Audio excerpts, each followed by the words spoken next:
श्रीराम जय राम जय जय राम।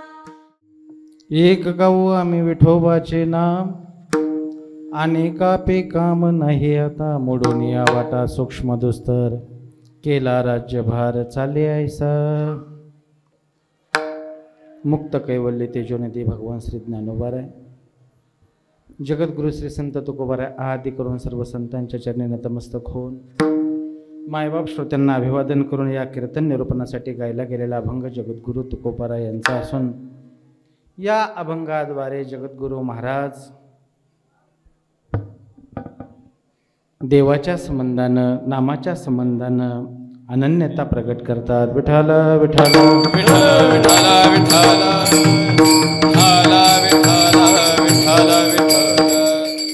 आपण परमार्थामध्ये प्रवृत्त झालेलो आहोत। आपला परमार्थ चालू झाला। कोणाचा परमार्थ 40 वर्षापासूनचा, 50 वर्षापासूनचा, काय असेल तर असेल, पण आपण या परमार्थामध्ये प्रवृत्त झालेलो आहोत। मुळात आपला परमार्थ चालू झाला। दोन गोष्टी आहेत त्याच्यामध्ये, एक सकाम पुण्य आणि एक निष्काम पुण्य। सकाम पुण्याचं फळ सांगितलं जातं की आपल्या अंतःकरणामध्ये परमार्थाची आवड निर्माण होणं। आपण काही दान धर्म करू, काही सेवा करू, काही अन्नदान करू, त्याच्यानंतर या धर्ममंडपामध्ये येण्याची प्रवृत्ती आपल्यामध्ये होते। आणि सर्वात महत्त्वाची गोष्ट, गळ्यामध्ये माळ धारण करणं म्हणा, देवाचं नामस्मरण करणं म्हणा, आणखी कीर्तन श्रवण, काकडा, हरिपाठ, भजन, काय असेल तर असेल, या धर्ममंडपात येण्याची जी प्रवृत्ती होती ती सकाम पुण्यानं आपण इथपर्यंत येतोय। पण इथं आल्याच्या नंतर निष्काम पुण्याचा उदय आपल्या अंतःकरणामध्ये होणं गरजेचं आहे। निष्काम पुण्याचा उदय म्हणजे काय? ज्या दिवशी आपल्याला असं वाटेल की अरे गड्या माझा उद्धार झाला पाहिजे, ज्या दिवशी आपल्याला असं वाटेल की मला देव भेटला पाहिजे, कधीतरी मला त्या देवाचा अंगसंग झाला पाहिजे, कधीतरी मला त्याचं दर्शन झालं पाहिजे, जोपर्यंत मला त्याचं दर्शन होत नाही तोपर्यंत माझा हा जन्म व्यर्थ आहे, असं वाटणं याला म्हणायचं निष्काम पुण्याचा उदय। अर्थात भक्तिशास्त्र तेच बोलतं। बघा ना, ज्या दिवशी आपल्याला देवाच्या संबंधानं विचारावं वाटेल, पुसावं वाटेल, संसाराच्या संबंधानं आपण खूप विचारणं झालंय, संसाराच्या संबंधानं खूप बोलणं झालंय, पण देवाच्या संबंधानं मात्र आपण कधी विचारत नाहीत। संसारामध्ये लोकांना बोलतोय, आपण रात्रंदिवस लोकांशी संवाद करतोय, पण कधीतरी ऐकताय, माझं बोलणं कळतंय आपल्याला, कधीतरी आपण देवाशी संवाद करणं गरजेचं आहे। हां, बोलायचं देवाला, जगाशी संवाद करून झालाय, आता खूप संवाद झाला जगाच्या संबंधानं, पण कधीतरी त्या देवाला बोलायचं, देवा या जगामध्ये तुझ्याशिवाय माझं कोणी नाही। आणि जोपर्यंत अशी भावना आपल्या अंतःकरणामध्ये उत्पन्न होत नाही ना, तोपर्यंत आपण परमार्थाला लागलो असा त्याचा अर्थ होत नाही। मग रोज रोज देवाला बोलायचं। काय बोलायचं? ह्या जगाचा करता तू आहेस, हे सर्व जग तू निर्मिलेलं आहे। त्या भक्तिशास्त्रामधले काही वाक्य आहेत, तदीयता, तोदीयता, मदीयता, देवा मी तुझा आहे, तू माझा आहे आणि हे सर्व विश्व तुझा आहे। जर हे सर्व विश्व तुझा आहे, तू माझा आहे, मी तुझा आहे, तर मग आता तुझं दर्शन मला झालं पाहिजे। अर्थात मी अनन्यतेने तुला शरण आलोय। आणि जोपर्यंत आपण असं बोलत नाहीत, वारंवार बोलत नाहीत, तोपर्यंत आपली भक्ती सुरू झाली असा त्याचा अर्थ होत नाही। मग जर आपण भक्तीला लागलोय, या परमार्थाच्या पथाला लागलोय, तर देवाशी संवाद करणं गरजेचं आहे, देवाशी बोलणं गरजेचं आहे। सांगू महत्त्वाची गोष्ट, आपलं अंतःकरण जोपर्यंत तरल होत नाही तोपर्यंत आपण भक्तिपथापासून फार दूर आहोत असा त्याचा अर्थ होतो। परमार्थ करत असताना काही निकष आहेत, आपले आपण ते मोजायचे। आपले आपण मोजायचे का आपला परमार्थ कुठपर्यंत आला हे लोकांना विचारण्याचं काही कारण नाही। माझा परमार्थ कुठं आलाय? आणि सर्वात महत्त्वाची, लोक आपली स्तुती करतात लोक स्तुती, फार छान बोलताय, फार वारी तुमची आहे नाही का, गुणवानाच्या संबंधानं तुम्ही छान वाजवताय, गायक त्यांच्या संबंधानं फार छान, हे लोक बोलतायत, काही अडचण नाही। पण ज्या वेळेस आपला परमार्थ कुठपर्यंत आला हे निकष लोकांनी लावून चालत नाही। आपला परमार्थ कुठपर्यंत आला हे आपल्याला कळतं आणि त्याचे काही निकष आहेत। कुठले निकष आहेत त्याचे? बघा ना, ज्या वेळेस आपण दुसऱ्याचं दुःख पाहतोय त्यावेळेस आपल्या अंतःकरणाला वेदना होतात।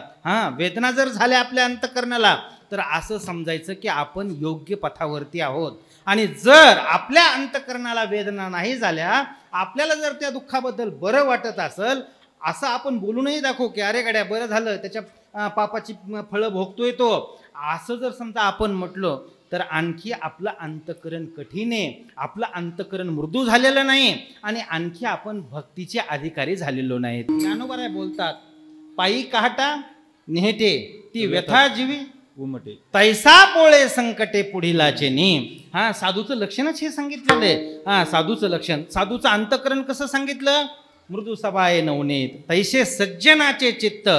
अगोदरच अंतकरण मृदू झालेलं असतं, कोमल अंतकरण झालेलं असतं साधूचं. आणि मग दुसऱ्याचं दुःख पाहिलं रे पाहिलं की बस त्यांच्या डोक्यामध्ये एकच विचार आहे की हा सर्वसामान्य समाज अंधाऱ्या रात्रीतून बाहेर कधी येईल, तो कधी प्रकाशामध्ये येईल. बघा ना तुम्ही, साधूंचं एकच ध्येय आहे, हा सर्वसामान्य समाज अंधाऱ्या रात्रीमध्ये चाचपडतोय, याला कधीतरी ज्ञानाचा मार्ग मिळाला पाहिजे, कधीतरी हा प्रशस्त वाटेवरती आला पाहिजे. आपल्या संतांनी तेच केलं. वास्तविक पाहता संतांना ही करण्याची काही गरज नव्हती. ते आत्मप्रकाशाच्या मंदिरामध्ये स्थिर झालेले होते. माझं बोलणं कळतंय आपल्याला? स्थिर झालेले होते. त्यांना आपल्यासाठी खाली येणं काय, त्याच्यानंतर आपल्यासाठी दुःख भोगणं काय. बरं, त्यांच्या संसारामध्ये आडी अडचणी निर्माण कोणामुळे झाल्या? सर्वसामान्य जनामुळे झाले की नाही? सर्वसामान्य वर्ग याला मुख्य प्रवाहामध्ये आणायचं, हा परमार्थाचा एक धागा बनला पाहिजे आणि मुख्य प्रवाहात येऊन याला मोक्ष मिळाला पाहिजे. हा सर्वसामान्य समाज मोक्षाचा अधिकारी झाला पाहिजे. या संत रात्रंदिवस प्रयत्न करतायत. ज्ञानोबराय बोलतात ना, होतो अज्ञानाच्या अंधारा ओसंतित जन्म वहारा, तो आत्मप्रकाश मंदिरा अंतू आणले. आत्मप्रकाशाच्या मंदिरामध्ये घेऊन जाण्याची संतांची तयारी आहे. त्यांना हे काहीही करण्याची गरज नाही. आपला हात धरण्याची गरज नाही, आपल्याला उपदेश करण्याची गरज नाही. बरं, आपल्याला उपदेश केल्यामुळं त्यांना आघात सहन करायचे याचीही गरज नाही. ते तर पूर्ण बोधाला पोहोचलेले आहेत. बघा ना, दोन माणसं जगाला काही देऊ शकत नाहीत. एक अज्ञानी माणूस जगाला काही देऊ शकत नाही. का? कारण त्याच्याजवळ काही नसतंच म्हणून. ऐकताय ना? अज्ञानी माणूस जगाला काही देऊ शकत नाही. का देऊ शकत नाही? कारण त्याच्याजवळ काही नसतंच म्हणून. आणि दुसरं, पूर्ण बोधाला गेलेला महात्मा जगाला काही देऊ शकत नाही. का? कारण त्याच्यासमोर जगच नसतं म्हणून. आंधळा गा निज निराकार पंथे, वृत्ती हे निवृत्ती झाली जनन दिशे तिथे. त्याच्यासमोर जन नसतं. इतका उच्च कोटीला तो पोहोचलेला असतो.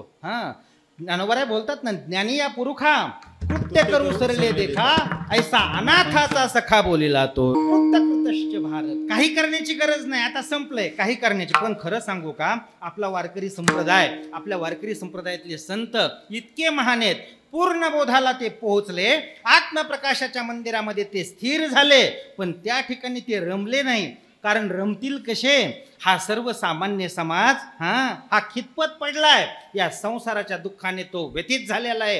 कधीतरी त्याला मुख्य प्रवाहामध्ये आणायचं, कधीतरी त्याला प्रशस्त मार्गावर चालता आलं पाहिजे. याच्यासाठी म्हणून रात्रंदिवस प्रयत्न करणारे बुडत हे जन न देखावे डोळा. आणि म्हणून त्यांना कळवळा येतो. कळवळा येतो. त्या कळवळ्या पोटी त्यांना दुःख भोगावं लागतं. अर्थात या सर्वसामान्य समाजाला काहीतरी कळालं पाहिजे, मोक्ष त्यांना मिळाला पाहिजे. त्याच्यासाठी साधूंचे प्रयत्न असतात. मग त्यांनी आपल्याला सांगितलं, काय सांगितलं? तुम्हाला जर मोक्षापर्यंत जायचंय ना, तर मग तुम्हाला अनन्यता धारण करणं गरजेचं आहे. गाथा काय शिकवते आपल्याला? अनन्यता शिकवते. ज्ञानेश्वरी काय शिकवते आपल्याला? अनन्यता शिकवते. माणसं परमार्थ करतात, पण त्यांच्या परमार्थाला फळ लागत नाही. त्याचं कारण आहे, काय कारण आहे? कारण अनन्यता नाही. अनन्यता हा सर्वात महत्वाचा धागा आहे देवाला जोडणारा. जोपर्यंत आपली अनन्यता सिद्ध होत नाही ना, तोपर्यंत आपण दूर आहोत, अनभिज्ञ आहोत या परमार्थापासून. ज्ञानोबराय बोलतात, आपली अनन्यता कशी पाहिजे? भक्तीच्या संबंधानं ज्ञानोबरायांनी एक ओवी, अर्थात ज्ञानोबराय बोलतात, परी तेची भक्ती ऐशी, पर्जन्याची सुटिका जैशी, धारा वाचून या अनारसी गतीची नेणे. ढगातून थेंब सुटलाय, सुटी का? थेंब सुटला, तो इकडं तिकडं भटकत चालतो का? बोला ना. ढगातून ज्यावेळेस थेंब सुटतो त्यावेळेस कुठे येतो तो? जमीन.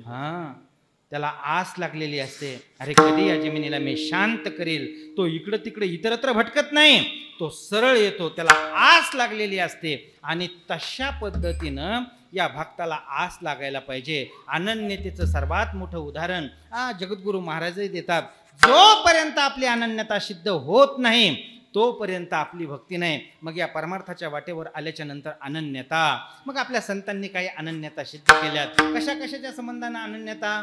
तीर्थाच्या संबंधानं अनन्यता, क्षेत्राच्या संबंधानं अनन्यता, त्याच्यानंतर नामाच्या संबंधानं अनन्यता, देवाच्या संबंधानं अनन्यता, हे झालंच पाहिजे. बस दुसरं तिसरं कोणी आम्हाला नको. आम्हाला एकच, एका पांडुरंगाशिवाय दुसरा आम्हाला देव मान्य नाही. अनेकाची स्तुती आम्हा ब्रह्महत्या, एका वाचून त्या पांडुरंगा. हा, महाराज तर याच्या पुढचं बोलतात, मी जर दुसऱ्या देवाची स्तुती केली, दुसऱ्या देवाचं नाव घेतलं, तर माझ्या जिव्हेचे 100 तुकडे होतील. शतखंड माझी होईल रसना, जरी या वचना पालटेन. एवढंच कशाला, मी दुसऱ्या देवाच्या संबंधानं नुसता संकल्प जरी केला तरी तुका म्हणे म्हणजे अवघी पाप मला घडतील. या अभंगाचाच शेवट येतो. अनेकाची स्तुती आम्हा ब्रह्महत्या, एका वाचून त्या पांडुरंगा. आम्हा विष्णुदासा एकविध भाव, न म्हणू या देव अनेकाशी. हा, शतखंड माझी होईल रसना, जरी या वचना पालटेन. तुका म्हणे मज अवघीची संकल्पे, अवघीच पापे घडतील, असं जगद्गुरु महाराजांचं म्हणणं आहे. अर्थात एक गोष्ट सांगू का, जोपर्यंत आपली अनन्यता सिद्ध होत नाही ना, तोपर्यंत आपण या भक्तिपथावरती नाहीत. मग अनन्यता सिद्ध होणं गरजेचं आहे. अनन्यता, अनन्यता, अनन्यता म्हणजे काय? नारद महर्षींनी त्याचं खास विवरण केलेले. नारद महर्षी बोलतायत, अन्य आश्रयानाम त्यागो अनन्यता. अन्य आश्रयाचा त्याग करू नका, अन्य आश्रयाच्या नादी लागू नका, अन्य आश्रयाच्या आश्रित होऊ नका. आणि जर तुम्ही अन्य आश्रयाच्या आश्रित झालात तर देवापर्यंत जाता येणार नाही. मग अन्य आश्रयाचा त्याग करायचा. अन्य आश्रयाचा त्याग करायचा म्हणजे कशा कशाचा त्याग करायचा? जडाचा त्याग करायचा, जीवाचा त्याग करायचा, त्याच्यानंतर अकर्माचा त्याग करायचा, त्याच्यानंतर अन्य देवतेचा त्याग करायचा. हा, हे सर्व त्याग करायचा आणि फक्त देवा मी तुझा आहे आणि तू माझा आहे ही भावना दृढ करायची. तू का म्हणे मज अनेका संकल्पे, अवघीच पापे घडतील. अनेकाचा संकल्प जरी मनामध्ये आला तरी अवघी पाप घडतात. त्याच्यामुळं अनेकाचा संकल्प आमच्या अंतःकरणामध्ये नाही. एकच धरीला चित्ती, आम्ही रखुमाईचा पती. दुसरं तिसरं काहीच नाही. आणि महाराजांनी काय सांगितलं? तेच सांगितलं ना, शेंदरी हेंदरी हा, इतरांना तुम्ही शरण जाण्याचं काहीच नाही कारण हो. ते आपल्या पोटासाठी रडतायत, आपल्याला ते वेठीस धरतायत. पण बऱ्याच वेळा असं लोकांना वाटतं, असं भक्तांना वाटतं की यांनी काम नाही केलं तर मग तो करील, हा, त्या देवानी काम नाही केलं तर मग. आता आपण बघतोय सध्या नाही का, तुम्ही जर आमचं काम केलं तर आम्ही तुमच्याशी अनन्य, जर तुम्ही आमचं काम नाही केलं तर आम्ही एका दिवसामध्ये आमचा देव बदलतो. बरोबर की नाही? हे प्रत्येक ठिकाणी चाललंय, प्रत्येक क्षेत्रामध्ये चाललंय. कामय स्थिती ऋतज्ञाना प्रपद्यन्त्यान्य देवता तम तम नियममास्ताय प्रकृत्या नेता स्वया. ज्या देवाने आपलं काम नाही केलं बस त्या देवाला बाजूला सारायचं आणि अन्य देवाची आश्रित व्हायचं, अन्य देवाची संगती करायची. सर्वात महत्त्वाची गोष्ट की अन्य देवाला शरण जायचं नाही, आश्रित कोणाचं व्हायचं नाही. ज्ञानोबाराय कोणाचा आश्रित झाले नाही आणि जगद्गुरू महाराज कोणाचा आश्रित झाले नाही. जगद्गुरू महाराज कोणाचा आश्रित झाले नाही म्हणून आजही आपण बीजेचा सोहळा साजरा करतोय. ज्ञानोबाराय कोणाचा आश्रित झाले नाही म्हणून आजही ज्ञानोबारायांचा समाधी सोहळा आपण साजरा करतोय. त्याचं कारणच आहे का? कारण ते कोणाचे आश्रित झाले नाहीत. हा, बघा ना, ज्ञानोबारायांनी असं ज्ञानेश्वरीमध्ये म्हटलंय का की बाबा ह्या पंचकृषीतल्या लोकांमुळे माझं बरं चालत होतं, मला यांच्यामुळं काहीतरी खायला मिळालं, हेच माझा आधार होते. अहो 9033 याचा कुठं उल्लेख नाही. जगद्गुरू महाराजांनी तरी याचा उल्लेख केलाय का की देऊगावातल्या लोकांमुळे माझं बरं चाललंय, पंचकृषीतल्या लोकांमुळे माझं बरं. हे आपण म्हणतो हे माझ्या प्रेमाचं गाव, ते माझ्या प्रेमाचं गाव, ते माझ्या प्रेमाची, असं काय नसतं बरं. प्रेमाची लोकन, प्रेमाचं गाव कुठपर्यंत आहे? जोपर्यंत गुण आहे तोपर्यंत प्रेमाची गावन, प्रेमाची लोक आहेत. ज्या दिवशी आपला गुण संपन त्या दिवशी प्रेमाची गावं हे नसतात आणि प्रेमाची लोक हे अगदी सत्य. लोक कशावरती प्रेम करतात? लोक गुणावरती प्रेम करतात. गुणरहितम कामनारहितम प्रत्यक्षण वर्धमान. हे फक्त परमार्थामध्ये घडू शकतं, हे फक्त भक्तिपंथामध्ये घडू शकतं.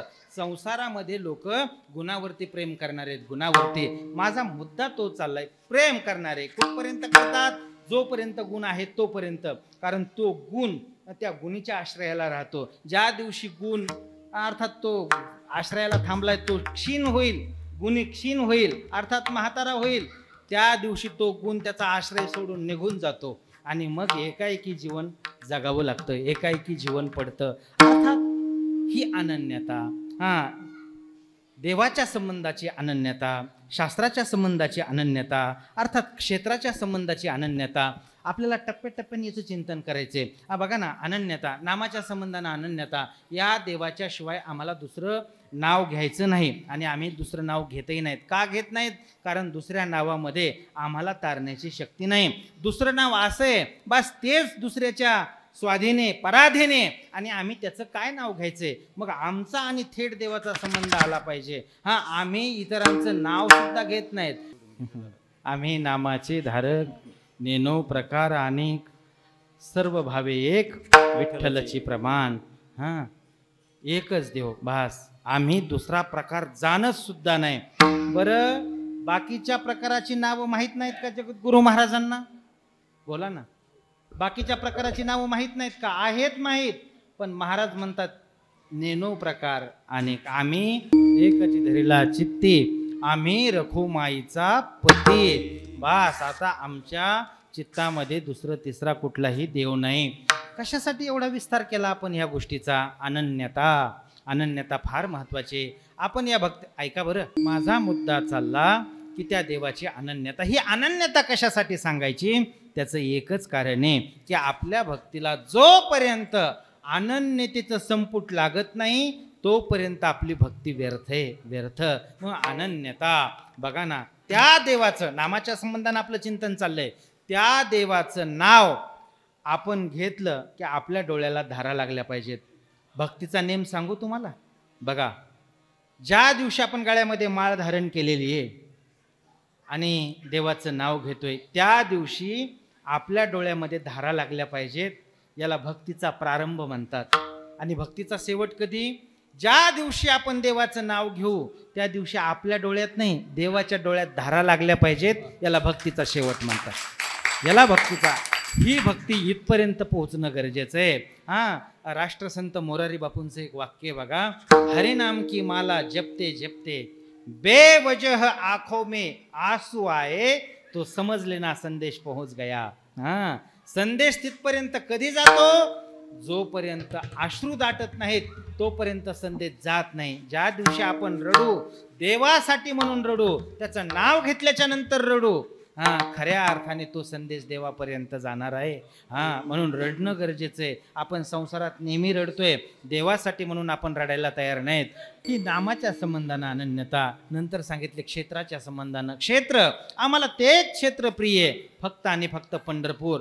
दुसरं तिसरं क्षेत्र आम्हाला माहीत नाही. मग आम्ही यात्रेला जातोय नाही का, रामेश्वरला जा, कन्याकुमारीला जा, आणखी कुठं जगन्नाथपुरीला जा, अन्य आपण चाललेली आपली भटकंती. पण खरं सांगू का, आमच्यासाठी एकच क्षेत्र महत्वाचं आहे आणि ते म्हणजे पंढरपूर. दुसरं तिसरं क्षेत्र आमच्यासाठी महत्वाचं नाही. बघा, शास्त्रामध्ये 3 गोष्टीचा उल्लेख आलेला आहे. एक नाद ब्रह्म आहे, एक अन्न ब्रह्म आहे आणि एक वित्त ब्रह्म आहे.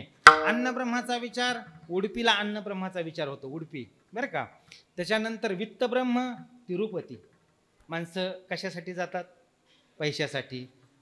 तिथं जाऊन माणसं काय दान करतात? केस दान करतात. केस दान करण्याचं काय काय ती शास्त्र माहीत नाही बरं का, पण लोक करतात. कशासाठी जातात तिथं? आणखी वित्तवृद्धी व्हावी, पैसा वाढावा, याच्यासाठी म्हणून त्यांचा कुठं प्रवास असतो? तिरुपतीला. पण एक गोष्ट सांगू का, जो खरा वारकरी आहे ना, खरा हाडाचा वारकरी, अनुग्रहित आहे वारकरी संप्रदायाचा, परंपरा आहे, अर्थात परंपरा जरी नसली तर तो वारकरी संप्रदायाचा पायक झालेला आहे, असा वारकरी ना उडपीला जातो ना तिरुपतीला जातो. तो कुठं जातो? तो पंढरपूरला जातो. तो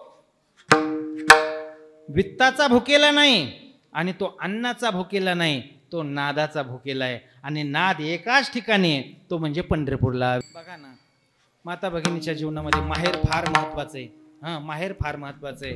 कारण माहेर शब्द आला की 60-70 वर्षाचं जीवन असू द्या त्या माता भगिनीचं, तिच्या आनंदाला उधाण येतं. माहेर, माहेर हा जवळचा शब्द आहे आणि संतांनी तो आणखी जवळ घेतला.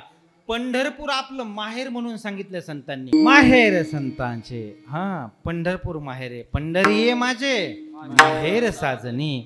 महाराजांनाही आस लागली. महाराज बोलतात की आता मला जायचंय आपुल्या माहेरा, जाईन मी आता, निरोप या संता हाती आला. माहेराची आस लागलेले संतांना, माहेराची आस लागलेली आहे. हे जग म्हणजे सासर आहे.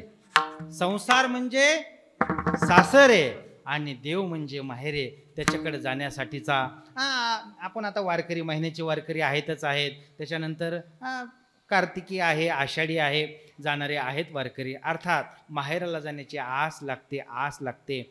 एकच क्षेत्र माहेर म्हणून संबोधलं जातं, त्याला म्हणायचं पंढरपूर. त्याच्यानंतर नामाच्या संबंधानं आपण अनन्यता बघितली, क्षेत्राच्या संबंधानं तीर्थ, तीर्थ एकच. लोक म्हणत असतील नमामि गंगे, बरोबर आहे की नाही? नारा आहे ना तो नमामि गंगेचा. ज्यांच्यासाठी असेल त्यांच्यासाठी नमामि गंगे, पण आमच्यासाठी नमामि चंद्रभागा. तुम्ही गंगेला मानत नाहीत का असं कोणी विचारेल. मानतोच ना आम्ही, मानायला काही अडचण नाही. पण सर्व जगातले तीर्थ माध्यान्काळी दुपारच्या वेळेला पंढरपूरमध्ये येतात, बरोबर आहे ना? पंढरपूरमध्ये आहेत. मग दुसरीकडे तीर्थ शोधण्याची गरज नाही, दुसरीकडे कुठं तीर्थाला जाण्याची. दुपारच्या वेळेला आपण जर चंद्रभागेचं स्नान केलं तर सर्व तीर्थाचं स्नान केल्याचं पुण्य आपल्याला लागतं. अर्थात ते आहेच आहे, म्हणून इतर तीर्थाच्या नादी लागण्याचं काही कारण नाही. इतर तीर्थ तुम्ही स्वच्छ करा, आणखी काय करायचं तर करा, योजना करा, आम्हाला त्याच्याशी काही घेणं देणं नाही. पण आमच्याशी आम्ही एकाशीच आम्हाला घेणं देणं आहे, आमच्या तीर्थाशी. आमचं तीर्थ कोणचं आहे? फक्त आणि फक्त चंद्रभागा. अर्थात ही तीर्थाच्या संबंधीची अनन्यता. अर्थात अनन्यता वारकरी संप्रदायाने खूप विस्तारित केलेल्या आहेत. पण सर्वात महत्त्वाची गोष्ट आपल्याला जी आता अभंगामध्ये आपल्याला प्रवेश करायचा आहे ती अनन्यता म्हणजे देवाच्या संबंधाची अनन्यता. दुसरं तिसरं कुठलाच देव आम्हाला मान्य नाही, आम्हाला एकच देव मान्य आणि तो म्हणजे विठोबा.